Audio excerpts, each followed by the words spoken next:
Hi and welcome to RealClearFetish Talks RealClearPlay. I will remove this in a moment, but the reason I'm wearing it is I'm calming you from self-isolation at home because unfortunately I have COVID at the moment. I have mild symptoms, sore sinuses, bit of a headache, and still have smell. Thank God I can still smell my leather gloves. But it's not horrible. I'm a bit tired today. Hence, I'm not wearing lenses today either. I'm wearing my glasses, so I do apologize for the glare. But it's about being comfortable when you're not feeling 100%. So, but all in all, this is really mild symptoms, and I'm hoping it will stay like this. I started having symptoms on the Thursday, so it's still kind of early days, but I got it confirmed today that I have contracted COVID-19. But I'm fully vaccinated, so I'm not particularly nervous. Of course, it's not fun to be unwell. It's not fun to have it, but I'm fully vaccinated, so I feel fairly secure that I'll be fine. So, but that out of the way, I'll bring my guest in. Today, we're going to the US. Hello, how are you? I'm good. How are you? Well, besides being sick, I'm okay. It looks like we got the reverse colors going on. Oh yeah, what color is that? That's It, burgundy, isn't it? yes.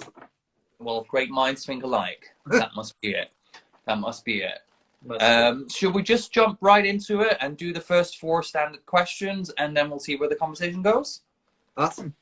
Okay, fantastic. Let me just... I should really remember these questions by now, but fucking horrible brain. What do you prefer I call you? Names, pronouns, and title. I really don't have I don't really go by pronouns. As far as names, I guess you could always. I mean, I kind of wear multiple hats, so I guess the mediocre. I guess just by my first name, David. Because Fantastic. I mean, I am a switch, so it's like I am a pup, I'm a boy, and a sir. Many, many hats. The main way, what? You have many hats to wear. I do. Boy hat, sir cover, and pup head. he has them ready. He has them ready. Fantastic. Tell me a little bit about yourself. Well, as I said, I am a switch. So I started in the leather scene honestly, back when I was 16. So I've been in it for 23 years going on. Fast forward, I got into the pup scene right before it really expanded. So I was actually formally pup trained in 2006. And then I was in a relationship for a really long time that didn't really like pup play, so I kind of put that on the back end. I am a former Mid-Atlantic leather boy, and that was in 2014. Then I went on to compete for American Leather Boy in American Leather Brotherhood Weekend in 2016 and became first runner-up. And the year after that, I created the Dominant Pride flag. And currently, I am now out of the relationship that I was in for a decade, and now I'm living by myself and exploring the pupness of me. The pupness of you. Yes. That almost sounds like a memoir, doesn't it? It is. It is a memoir. Okay. The memoirs of me. Third question. Completely sober, clear-headed, or social drinker? I am a social drinker. But as far as narcotics go, I don't dabble in hard narcotics. Poppers, I know some people are on the fence when it comes to the poppers. I actually prefer only using those once in a great while, and that's generally when I'm dancing. But I don't use those during play. So it's only just because I like the euphoric high when I'm dancing. And when it comes to marijuana, it's, to me, that is more of a medicinal use, but I don't use it often. Okay, okay, that's fair enough. Each to their own kind of journey when it comes to their sobriety or soberness, absolutely. So it's nice to have different views on that. And the last one, what is clear play and why is it important? What is clear play to you and why is it important? Clear play to me is when I'm honestly, it's about play. So clear play for me is if you're going to have a beverage, that's fine. At least keep it down to at least one beverage, one or two. Actually, I prefer most of the time if I'm playing, it's at least one beverage, just one, minimum one, no excessive one. If you want sobriety, that's fine as well. When it comes to clear play, it's honestly, I don't like, as I said earlier, I don't like anybody on a substance when I'm playing. And I prefer to be clear-headed as well. So play to me is 100% sober, unless if it's a drink, then it's negotiated. Okay. Okay. Clear boundaries. That's the main thing. Absolutely. Absolutely.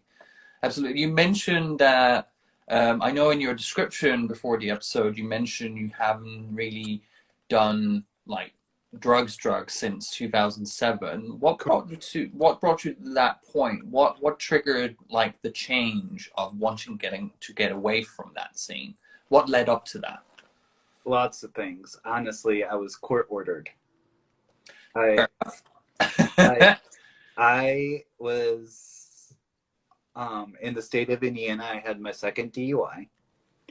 And when in the state of Indiana, if you have multiple DUIs, you are therefore ordered by the judge to do rehab. And I ended up going through rehab because of my excessive use of heavy narcotics. When they first did my rehab intake, they were only suspecting it was going to be alcohol because that was the only charge I had on me. Yeah. But because I decided that I had enough of it, I let loose and I told my intake person exactly what was going on. So it went from a 28-day rehab to a 6-month rehab. So I've been literally,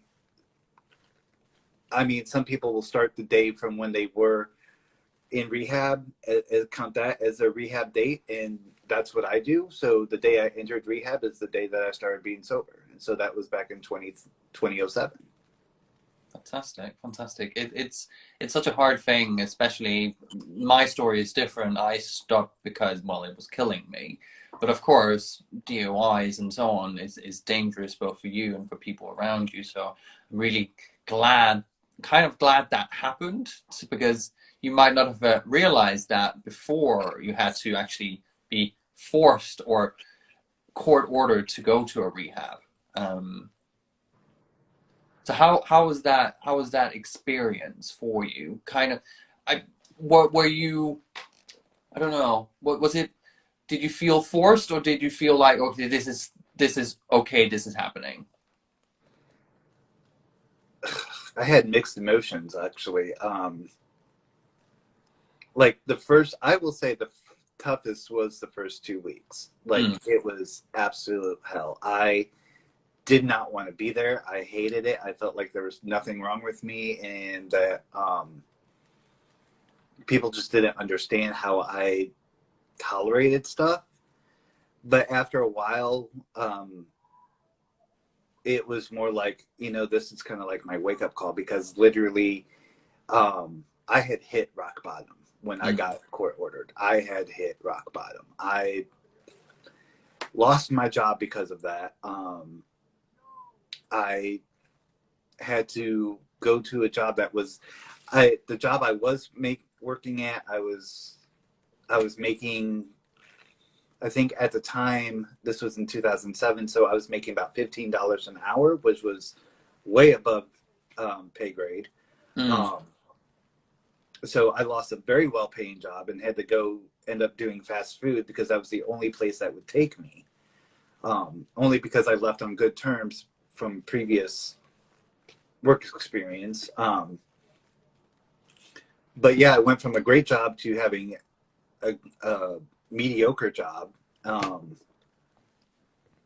And I was scrounging around for money, doing anything I could to get money before like the fast food place took me. So yeah, the first 2 weeks were hell and it was rock bottom. And then after a while, going through those classes and literally, it's kind of like the movie that Sandra Bullock did called 28 Days. Do you know what? It was the first movie that popped into my head. I'm just like, oh my god, you're living the sequel, the 6 month version. That's the 6 month long version of 28 Days. Yeah, I mean, it was basically like 28 days. So it's like once you start going into the class and then you start learning about it, it's like sure, when you're in school, you do learn about this, but as an adult, you kind of forget. Mm. And then you kind of have to re-educate yourself when you're going into rehab because then you're literally going, oh shit, this is not good. No. And I mean, thankfully the narcotic I was using, it was harmful, but it wasn't nearly as harmful as some of the other narcotics that were out on the market. Yeah, yeah, yeah. So the narcotic I was using was more of the same stuff that Whitney Houston was using. So, and we all tragically know how she ended. Yeah, not so great. Not so Yeah. great. Yeah. So yeah, I mean, the first 2 weeks were hell, but after that, it was like talking to the counselor, going through what I went through, going to the classes, working the system, and knowing the system and being part of that system. It really helped me, it enlightened me because it was like I have been around people past rehab that still dabble in that, and I'm just like, y'all just don't know what you're doing to your body. Like you think you do, and trying to reason with somebody who's still using is about as useful as talking to a brick wall. You're just not going to get through to them because they are in what I like to say meth head, even though it's not that drug of choice, but meth head, it's like, I mean, I know your story, so you know how meth head can be. It's more like, I know what I'm doing. No, we're very sensible people. Absolutely sensible. You can talk sense to us, no problem. Yeah.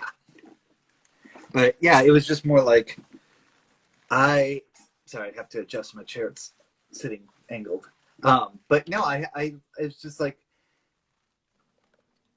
I don't want to talk with people who are currently experiencing it or currently going through it, because trying to reason with them is like trying to talk with a brick wall. So it's more like I would much rather stay away from people who are using because it just irritates me because they're like, oh, I know what I'm doing. I'm like, you really don't. You really don't know what you're doing. I remember situations where I've talked to other fellow addicts, especially from the rooms, and I'd gotten to a point with my recovery or where my brain has gotten to the point it's like, oh, I can still do it. I'm fine. I can still dabble. And I remember having this conversation with this person and he's just like, no, you can't. I was like, no, I fully can. I am full in control. I can do this. 3 months later, I cannot do this. So it's I fully get it. It's really hard work. I also work with a charity where it's maintenance or abstinence based, and sometimes I have to leave my opinions at the door because I'm there to guide them and make sure that they're safe and give them advice at wherever they are in their journey. And they might be at that point where they're not quite ready to let it go. And that's fine. It's at that point, it's about giving them tools so they don't hurt themselves. Right. But it is hard work, especially when you're 100% sober, to have that conversation where you're kind of going, in the back of your brain, you're going, that's not going to work. But, okay, I'm going to give you some tools to manage some of maybe the damage it might cause. but in the back of your mind, you're kind of going, well, it's not going to work. But but they're engaging with me in that charity, which is so important. And that means they will get some tools along the way, and maybe they will eventually get to the point where, like you and me, where we decided, you know what, a change needs to happen. Right. But it can be really difficult to get to that point. And absolutely, in most cases, you need to hit a rock bottom before that happens. So you mentioned that I would say you've done the title circuit. Yet another Sandra Bullock movie comes to mind. Miss Congeniality. What's your perfect date? April 25th. There you go. There you go. Yes. What brought you to trying that out? As I know what brought me to it. It was literally the leather club I was in, twisting my arm. You need to perform. You need to go up on stage. You're young. Come on. What brought you to try these two titles? Well, I would like to say that maybe it was the sir that I was with, but I can't really say that because I actually started working the leather title circuit when I still lived in Atlanta, Georgia. So that was, oh God, I think it was 2009? No, it was 2010. It was 2010 was the first leather contest I actually participated in. That was my title year. Okay. Yeah. Well, the first bit of 2010. No. Wait. No. That was the year after my title year. Sorry, I'm mistaken. Brain not quite working this evening. If you excuse me, of my brain, it's a bit COVID-y tonight. I was gonna say it's the COVID brain. Yeah, a little bit foggy today. But yeah, keep going. So my first leather circuit, title circuit I went into was actually a feeder contest into IML. So it was the Mr. Atlanta Kingster contest. It was actually the first contest, completely bombed at it because the person that set up the contest didn't really give clear, precise things to work with. Right. So we didn't really know, like most of us that were in the contest, most of us did not know what was going to happen. We didn't even know how the setup was. But the person who ended up winning that title was also the producer's boyfriend. I smell a rat. Yeah, me too. The title went on, I think the title, the circuit, that contest, I think it only was active for like maybe 3 years. Because it was in competition of the Black and Blue contest, which was the Mr. Atlanta Eagle contest. So yeah, I didn't completely bomb the contest. I actually came in fifth out of 6 people. So I was like, yeah, it wasn't complete bomb, but yeah. You weren't last. I was not last. That is the main thing, really. Yeah. In fact, all the contests I went with actually did not end up going last. So I've actually been in 5 contests. Wow. Which is weird because the first contest I entered in, I was 5th place. And the last contest I was in first runner-up. Oh.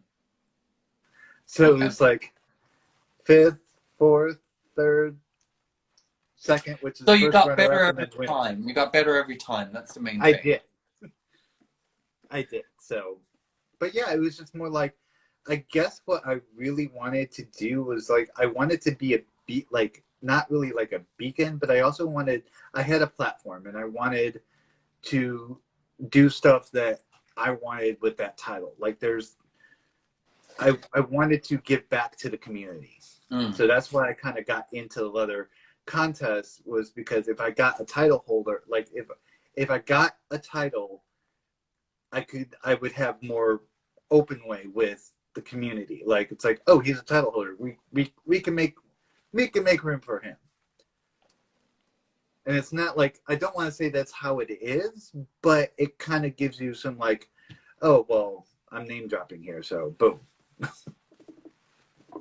So what was the titles you had again? It was Mid-Atlantic Leather Boy winner, 2014, and American Leather Boy first runner-up, 2016, which is for American Brotherhood Weekend in Chicago. Yeah, I know some of the title holders. I know Sir Alan, who's not unfortunately with us anymore, and I know Nitro as well. Absolutely. Sir Alan and I have a very interesting past. It's not a bad one either. It's actually one that I hold very dear to my heart. Well, Sir Alan was in my class at IML, and I think, was it? I needed my boot polished, but I wasn't quite sure on how to do it. I was still very early days in my journey, really. But then again, I normally get other people to polish my boots anyway. But I remember him inviting me up to his hotel room, ordering me on the floor on my knees, and having Nitro in front of me polishing my boots and telling me how to do it. It was very hot. It was very hot. Yes. Yeah. He was such a lovely man. Such a lovely man. Oh, it broke my heart when I learned of his passing. He was such a beautiful man. Well, both inside and outside. Oh, absolutely. Yeah. So with those two titles, what I kind of know what IML or International Mr. Leather, when people win that, they kind of have to give up their job, they have to travel every weekend. What expectations are there with those titles? Because I don't know much about them, to be honest. Well, Mid-Atlantic Leather, quite big titles, those two. I'm sorry? They're quite big titles, big national titles, those two. Yeah. Well, Mid-Atlantic Leather was it was a regional title, so we encompassed 8 states. It was actually the biggest. My title was actually the biggest circumference of what it covered at the time, because there were other regions, but my region was actually the most states. So we that one entire. It didn't really partake much. We just had certain weekends that we had to go to. I mean, I still was able to keep my job. Ironically, I just got off work from the same job I had back in 2014. So, which was kind of weird because I just won my title, and about 5 months after that, I started this job. So I was just more like, fresh title, fresh job. Who cares? New chapter. Right. So with that, I just went to I went to the parades. I did a lot of the pride parades. I did a lot of walking. God, I did more walking that year than. Well, those boots are made for walking. I broke in a pair of brand new combat boots that year, and let me tell you, my feet have never hated me more. I'm sure they were up in the air a couple of times. Well, let me just say, when I got done walking the biggest pride parade I'd ever walked in my life, which was New York City Pride. Is that around Central Park? I have no idea. What is the route? Because I've done the AIDS walk, which is around Central Park, like around it. That was a long walk. It was quite something to do because I've never done anything like that, and it was quite humbling. But yeah, if it's the same route, absolutely long walk. Yeah, I believe it is. I can't remember. I don't know New York City very well.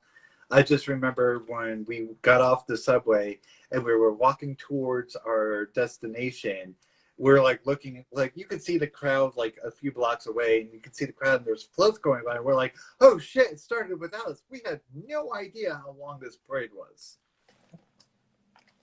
None. I don't know if you remember or if you know of the person C.D. Kirby. No, not. If you showed me a picture, I might remember, but no, not off name. He was also an IML contestant. I can't remember what year. I believe he was Mr. Connecticut. I can't remember, but You Stevie are Kirby was. asking me to remember a lot of contestants in Well, IML all of a I could sudden. be name dropping people left and right, and you'll be like, I don't remember them. So, I remember some people, but God, there's like 50 of you every year. It is let alone just like with a contest. Jesus. You have a lot of titles in America, and you take the whole pageantry to a whole other level than we do here in Europe. well, I'm sorry, but I left my rhinestone covered Garrison cap at my last apartment. Okay. Okay, sorry. God. My title year slogan, or like it's like what's your hope for the year, and my slogan was like world peace and free fisting. That was what I used the whole year. I didn't get to fist anyone. I didn't never even had sex within my sash. I had no sex with anybody during my SAT year, and my No, slogan you was don't. literally eat, sleep, and monster drinks. Yeah, you Because you you don't really have sex as a title holder, because people sometimes have preconceptions on who you are as a person when you have a title. sorry, I Um, was waving to a friend of mine. He sent some waves. So, um, but yeah, part of my Mid Atlantic title holder, we encompassed 8 states. I did a lot of walking, a lot of bar nights. A lot of bar nights. Most of the bar nights that we were doing were actually raising funds for our travel to Dallas, where we had to compete for international leather Dallas, which was for the ILSB ICBB title, which is International Leather Sir Leather Boy International Community Boot Black Competition. I Which I know of run. that competition. Yes, I love the like the abbreviation of it. It's like what? Yeah, it's a Most people mouthful. kind of go, what? Yeah, it's a mouthful. So, um, We like a my nice mouthful. my title was actually the longest title because my title was actually the last of its title. Our producer ended up retiring the male portion, the male portion of the title, and kept the leather woman title, and took the boot black title and changed it to Mid Atlantic Woman Boot Black. Oh, The interesting. Boot Black title has always been a non-gender title, Mm. but our producer, for some reason, decided that he wanted to change it to the Boot Black, the female Mid Atlantic community female Boot Black, and I'm like, I mean, I'm supporting for the women leather titles, but it's more like you took a title that wasn't broken and you just added another name to make it inclusive. Yeah, making it inclusive but kind of excluding it. That's always the problem when you go from a non-gender title to all of a sudden a gendered title. Right. So yeah, absolutely. So that was part of the reason. And my title year lasted for 18 months. 18 months. Yes, a year and a half. Oh. So I could have I could have competed for ILSB twice because I was still a current title holder. Oh yeah, you can go for your titles again, can't you, if you want Yep. to? Yeah, we can't really do that over here. When you've had your title, well, I don't know if it's written in the rules, but I think it's slightly frowned upon to go for your own title. Of course, in the last year, most of our title holders have just kept their titles because, well, COVID. So everyone just got 2 years by default. But Yeah, what can and you do? unfortunately, mine didn't happen during COVID. It was just more like we were trying to during our title year, it was one of our responsibilities to try to recruit new people to the title to get them to run. Yeah. And when some of our requirements of that contract weren't being fulfilled, or we had these things coming up, our producer was like, "Oh, don't worry about it," but he wouldn't tell us why. In fact, he didn't tell us we were the Leather Boy, Leather Sir, and Community Bootblack title were being retired until about 2 weeks before our step down. Yeah, yeah. So that was kind of like a slap in the face, like, what? So when we retired our titles, I didn't get to keep my sash. I had to return. I had to turn it in to the Carter Johnson Leather Library. So retiring my sash was a very emotional moment for me. I actually I cried so hard, because it's like, if I was giving the sash to another title holder, I probably would have cried and been so happy for them. But the fact that I was hanging up a piece of leather history forever, that really hurt me.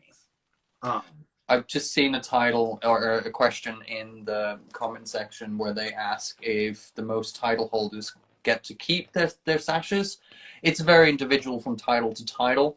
As you can see, I got to keep mine, but I didn't get to keep my Mr. Denmark title sash, because that gets passed on. I think there is a tradition of passing on the sash, but certain titles will create a sash every year depending on who's hosting it. So, for example, with Mr. Europe, which is my title, the host country pays for the new sash to be made for the winner. So that's how it works, at least with Mr. Europe. No, that's the same here in the U.S. Some sashes are handed over, and some are kept with that title holder. I'm very happy I have my kind of my big title. Would I would like to have had my Mr. Denmark sash? Absolutely, but also something feels a little bit special about it being handed on to the next one, like a piece of history in a way. And that's why it's even if it was sad that you were kind of the last to have that sash, but it's nice to know it's being kept safe. That's why, for example, in Chicago, the Leather Archives, we now in the London Gay Men's Chorus are at an institute where we keep all our historical documents, but it's also, funny enough, the same location as our Leather Archives. Oh, nice. Yeah. We are in the same institute, as the LGMC is in the same institute as the Leather Archives here in London. So definitely it's important to keep our history safe if needs be. Yeah, that's really nice. And I will say, to wrap up, I the Mid-Atlantic title holder, basically with both titles, American Leather Boy Weekend, that title, you actually had the choice of either keeping that title or bringing that title, because ABW was actually already a national title. You had the choice of taking it to either IML if you wanted to, or take it to ILSB. Those were options, but they weren't necessarily fulfillments that you had to do. Or you didn't have to do those. You could choose to. Right. Yeah. Well, it's the same with Mr. Europe. The prize money you get from Mr. Europe is actually a ticket to compete at IML. Unfortunately, one of the years I judged, our winner was 18. So he couldn't compete at IML because it's 21 for IML. We didn't think that through at the time, but he couldn't compete. So, but it's not a requirement for Mr. Europe. You have to go, but it's definitely a part of the prize money. So it's definitely kind of a little bit of a push to go, I would say. So you mentioned you also designed how do you pronounce the Dom flag? The dominant pride flag. The dominant pride flag. How did that come to be? It was funny. It was actually, I was kind of like eavesdropping on the conversation. I wasn't really like eavesdropping, but they were talking very loudly as I was in the process of cleaning dishes in the kitchen. As you And do. someone had, I'm sorry. As you do. Well, at the time I was a colored boy, so I mean I was just making sure that the house was tidy. So Absolutely. Absolutely. As you should. As you should. yeah, so I was just washing dishes, and my previous sir, and a former friend of his were talking about how there were all these titles out. You know, there's all these flags, and he he did say, he goes, why doesn't anybody just come up with a dominant pride flag? Because you have one for the girls, the boys, the puppies, the slaves and masters. And I was like, and I literally was thinking to myself, going, there really is no dominant pride flag. Everybody, the DOMs usually generate towards the leather pride flag, but the leather pride flag is strictly just a leather and denim. It is encompassed for the entire community. It's not their identifier. Yeah. So coming up with the dominant pride flag, it's got the colors of it's based off the leather pride flag, but it's the heart itself is actually center, and then in center of the heart is a meerkat. And when I created it, I wrote to people, and because a lot of questions happened with it, and one question that kind of irritated me was when a girl asked me, and she said, well, don't you think that's a little sexist? And I said, what do you mean? She goes, this is a very male-based image. And I said, well, to be honest, the dominant pride flag is for anybody who identifies as a dom, whether that's daddy, mistress, master, emperor, however they identify in that role. It is a non-gender flag. It's not specific to any gender. It is a dominant pride flag. So however you identify as a dom role, I created that flag for you. Do you think it I wonder what sparked that question. Could it be, well, I see women wearing meerkats, but it's not as commonplace, I would say. Maybe that was what sparked the question. I think what sparked her question was because this was, and ironically, the Dom flag became a topic of conversation a year after it debuted, because it was already another conversation about the pride flag. Yeah. And it was with people adding the black and brown stripe to the bottom of it, and it sparked this whole conversation, and someone was like, well, this is more easily accepted than this one, and this one was only created last year. And I'm like, whoa, that is my flag. What? And the guy who made that comment, he goes, I'm not backlashing it at all, but it's spawned like literally this entire other conversation. And part of that conversation is where this girl came in, and she was like, she goes, I just don't understand why there's not more women-oriented flags. And I'm thinking to myself, going, the only time somebody chimes in to say something is because it's already been done and they didn't do it first. And it's like my identity, and I'm not trying to come down on people, but honestly, if you wanted the design to be done, why didn't you do it first? Or why don't you do your own design? Don't be hijacking somebody else's design. Yeah, it's we're all very desperate to be represented, but sometimes when the flags already exist, there's not really any point of creating another flag for the same thing. Right. Or sometimes there is a flag that embodies that section you want to be represented, but it's not 100% what you want it to represent.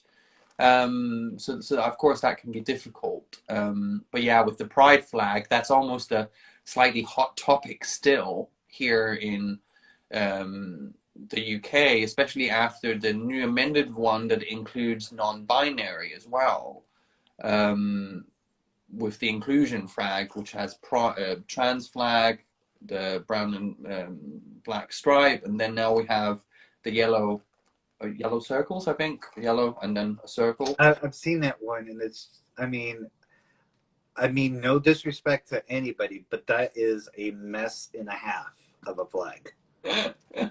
Well, aesthetically, maybe not, but you can discuss if it's attractive or not. But it's of course. I think when I start like with the discussion with the pride flag a couple of years back, when that kind of started, I was very on the fence about it. I was just like, we have a pride flag; it's very inclusive, and I was a little bit maybe misguided or not educated on the subject enough.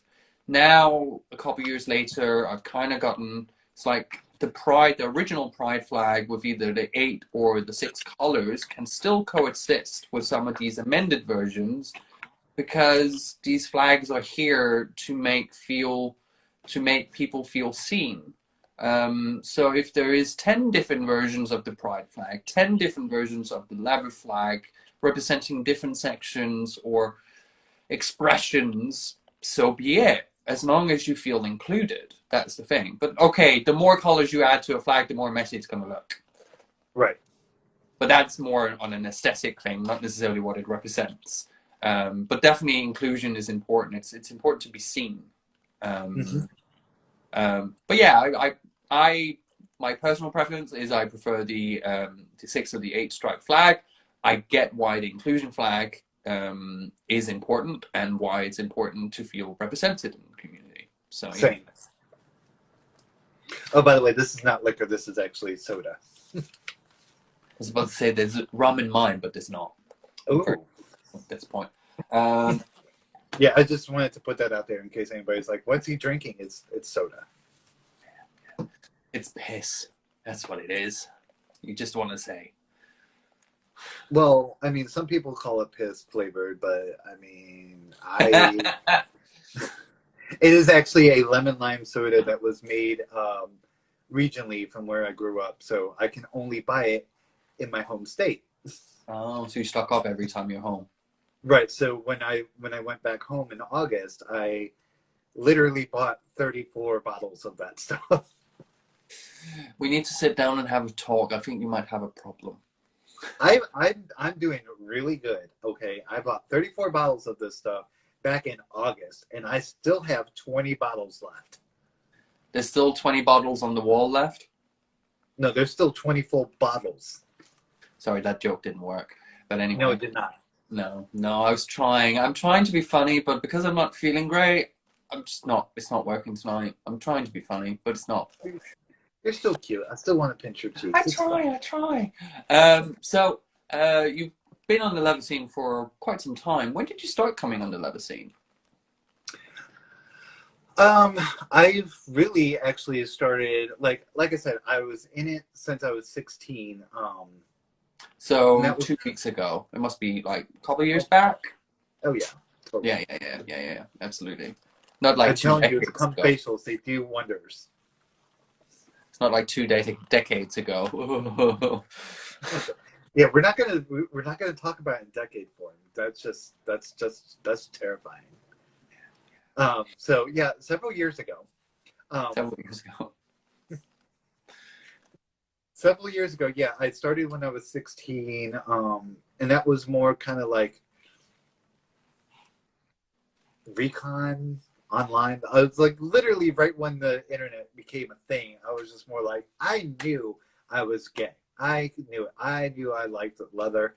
So honestly, everyone knew. My parents' internet history, like if they didn't know I was gay, all they had to do was look at the history. Because after they went to bed, I was such a good old boy that, behind the scenes, I was like, "Oh, look at what I'm doing," and printing out pictures. And now I'm kind of to find out I have those porns with those pictures from them. I'm like, "Oh, that was a hot movie." So yeah, that was like when I was 16. Then I was 18. I really, because I was more considered of legal age, I actually started going out to the leather scene in Chicago. So my first boyfriend was actually a porn star. Um, and he couldn't even get over how, like, the fact of how skinny I was back then. I was rail thin. I was 6'1", 100 and maybe 40. That's being 18. I was, trust me, you've seen pictures of me when I was 18. I was skinny. Yes, you were. I I mean, a medium shirt on me was huge. But I was 18 years old. I was 6'1", 140 pounds, wet. I was 140 pounds wet. I had a 29-inch waist, and a size medium was huge on me. But I would always dress in layers because obviously it was Chicago. It was cold. But in the summer, you couldn't. You had to do what was minimum to keep yourself cool.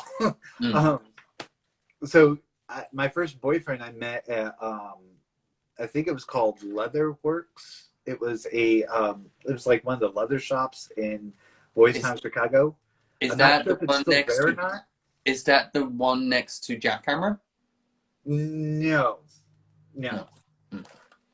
Like I said, I don't know if it's still there or not. It's been years since I've been in Boys Town. But it was Leatherworks, and then there was Cupid's Treasures Chest or something. It was like right next to a.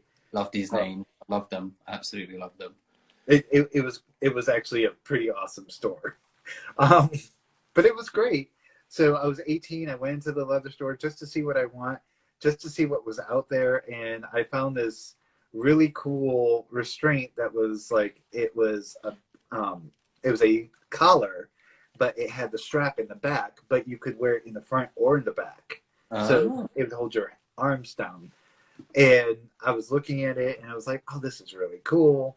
And the guy that was working the counter, his name was Haywood. And, obviously my first boyfriend should be your choice of like the type of guys I'm into, because he was a bear. I mean, he was a muscle bear. And I was like, oh my God, this man is gorgeous. And when he asked me my age, and I told him, I was like, look, I'm 18. And he's like, well, that's fine. I'm 25. And I'm like, you're 25? Oh my God, you're fucking hot. He takes me, like, we met, we exchanged numbers. Now, at the time, I was 18, and I was also going to college in Chicago too. So it's not like I was going out of my way. No, I was actually going to school in Chicago. So I was commuting every day, so it's like not like I wasn't going to see him once in a great while. But we exchanged numbers. I gave him my cell phone because at the time I had a Nokia track phone. It was the thing. So I had my Nokia track phone, which was honestly, it was probably the safest way to do that, because at the time when I was 18, this was also 2001, and I had literally started college 29 days after 9/11. Wow. That must have been a weird time to start college in a way. Very weird time. Actually, I'm sorry, not 29, 19. I got my math wrong. 19 days after 9/11. Very weird time to start college. So a track phone was actually considered one of the safest ways of communication, instead of like a hard wire, because of all that shit that happened with Al-Qaeda, I think it was at the time. Al-Qaeda, yeah. Yeah. So I met my first boyfriend. We met up. We had dinner, and we had dinner and lunch. So then, like, when we got to have that one special date, he took me back to his place, and he's like, it was Valentine's Day of all days. So it was like Valentine's Day 2002. He was working, and he goes, hey, just meet me at work. I'm getting off work. I should be off work by the time you come over. I said, awesome. He gets there, and he's like, so what's in the store that you like? And I showed him the one thing that he helped try on. And he put it on me at the store. And there was another guy there, and he was like, I kind of had my first three-way there in the store. Yay! You were slut. Yay! I was a slut. I was. No, I never have these kind of stories, and I would love to have stories like this. My first I'm actually lever. getting hard just remembering that story. It was fucking hot. Wow. Okay. My first experience in a leather bar was being shown around by the club's president and vice president. Oh, the president and his boyfriend or husband, and they fucked me in the basement. It's a very good, very thorough Oh, showing mine wasn't around. even at the leather bar. It was at the leather store. Like Yeah, the I love Mr. that. S videos. Did you get a discount at least? The what? Did you get a discount at least? I most definitely got a discount because he ended up giving me that restraint. Oh, less. And come to find out, the guy that was in the store was actually the owner. Oh. So it was the owner that was in the threesome with you. It was me, the owner, and my boyfriend. Yeah. Fabulous. Why not? Oh, and I that was also my first time experiencing riding home with a butt plug in. Oh, I've done that. I've had masters before order me to have a butt plug in whilst I'm riding around on a bus. Not very nice because that bus bumbles around quite a lot. Think about riding that on a train. No, thank you. No. That's what I did. It was an hour and 45-minute long train ride. So when I got home, I took the butt plug out, and I swear to God, I thought I broke my ass. You probably did.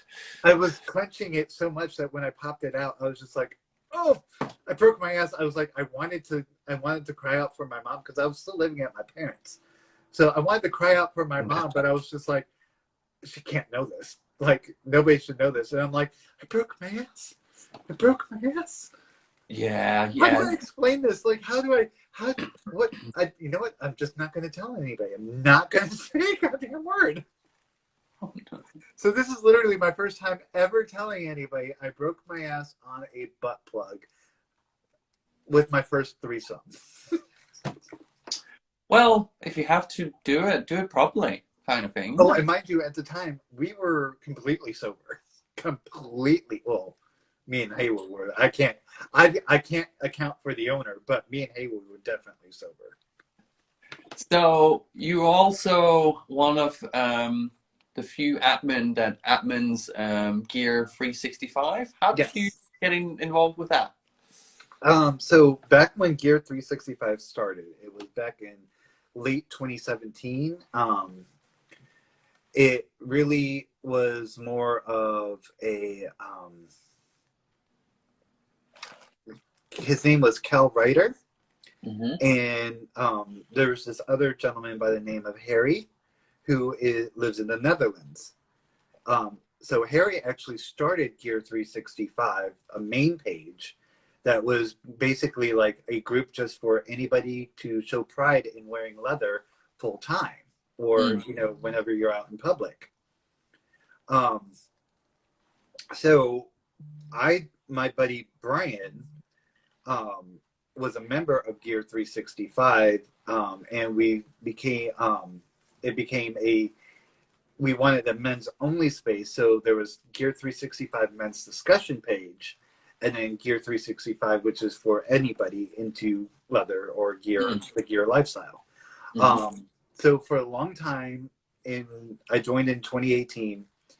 I would post from time to time, and then when the pandemic started, I took it upon myself to say, why are we not, since we did not have since we didn't have the regular meetups like we used to, I actually held the very first Gear 365 physical meetup at MAL the year of the pandemic, the year the pandemic started. So we got together, a lot of us, and we got to mingle with a lot of people.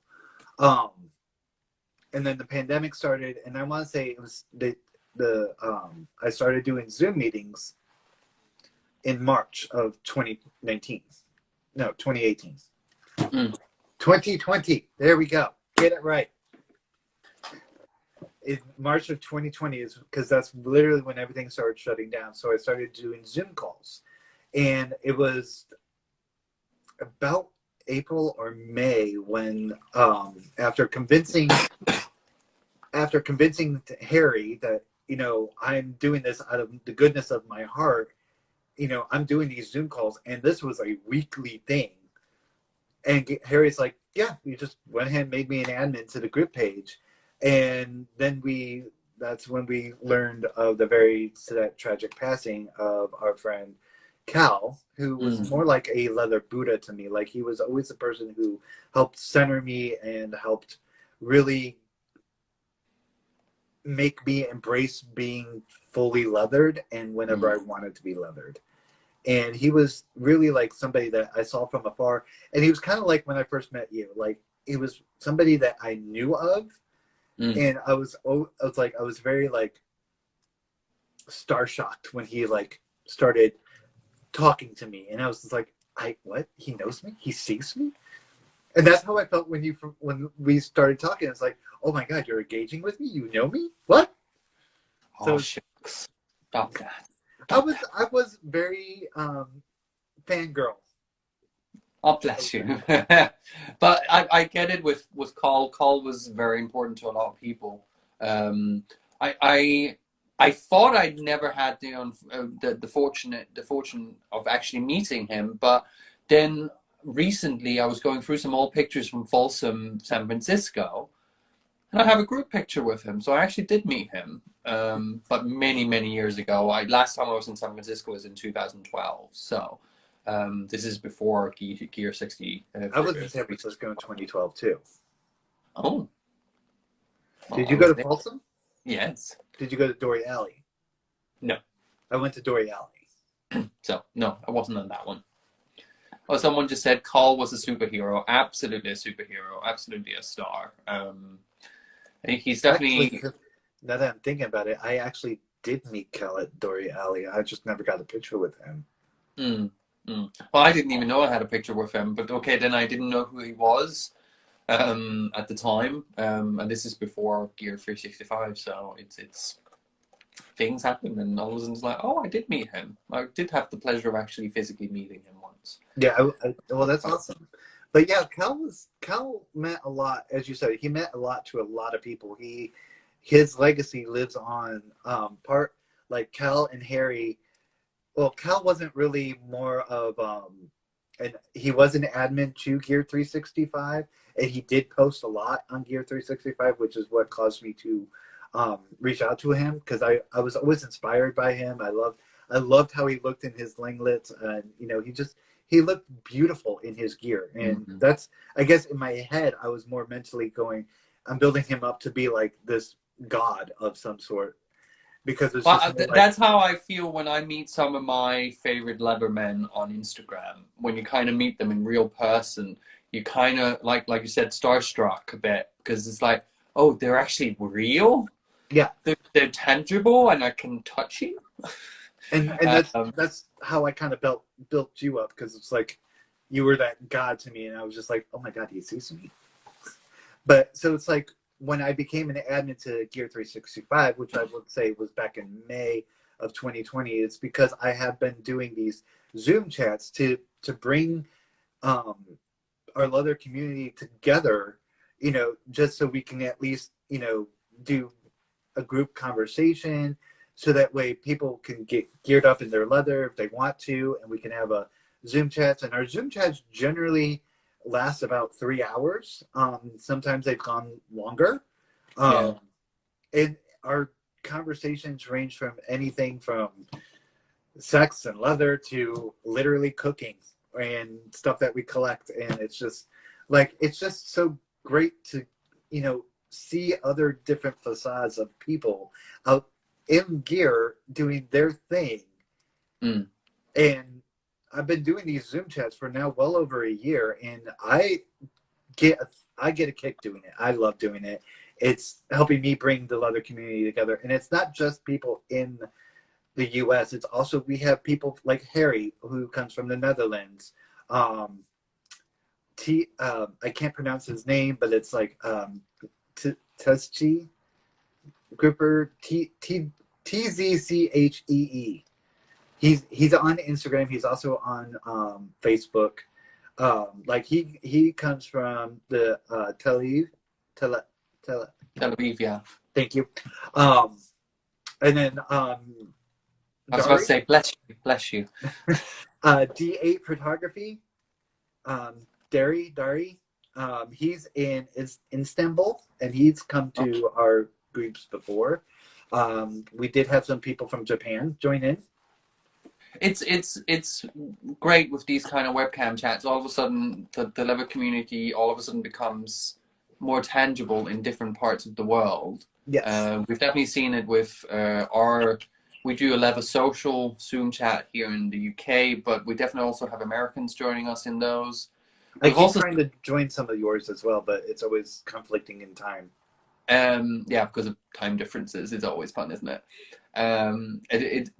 I've seen it in recovery meetings as well. All of a sudden we engage with all over the world, different types of recovery, and it's even with how much COVID has been a shitstorm and still is, trust me, I'm not feeling that 100% right now. I'm very good at hiding it right now.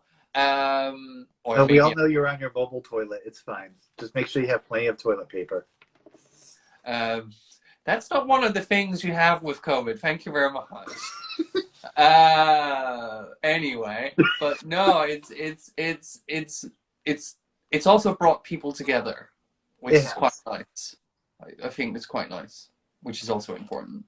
Right. So we kind of we have come to the end of our time. If there's anyone watching, there's something that's kind of spoken to them of some stuff you might have talked about, where can they get a hold of you? You're asking me or the audience? I'm asking you. Repeat that question again. That was breaking up.